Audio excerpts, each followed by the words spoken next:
Naniniwala ka ba sa forever? At dahil nasa love month ulit tayo mga kasama at puno ng pagmamahala ng ating paligid, isang netizen mula po yan dyan sa Surigao del Sur ang nagbahagi sa social media ng mga natanggap niyang bulaklak mula sa kanyang kasintahan.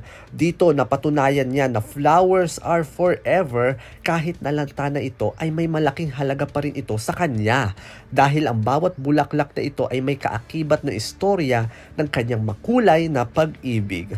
Ayon sa netizen, nasa 23 bultong mga bulaklak ang itinago niya mula June 2022 hanggang December 2023 na galing sa kanyang kasintahan.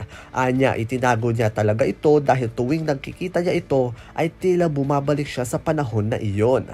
At dahil sa post ng netizen, hindi mapigilan ng iba na mapasana all at nangangarap rin na mabigyan ng bulaklak ngayong Valentine's Day. Hindi pa huli ang lahat mga kasama ha, baka malay nyo may pasorpresya siya sa iyo. At yan ang ating balitang good vibes. Ako inyong Radyo Man Don Buenvenida, Tatak RMN.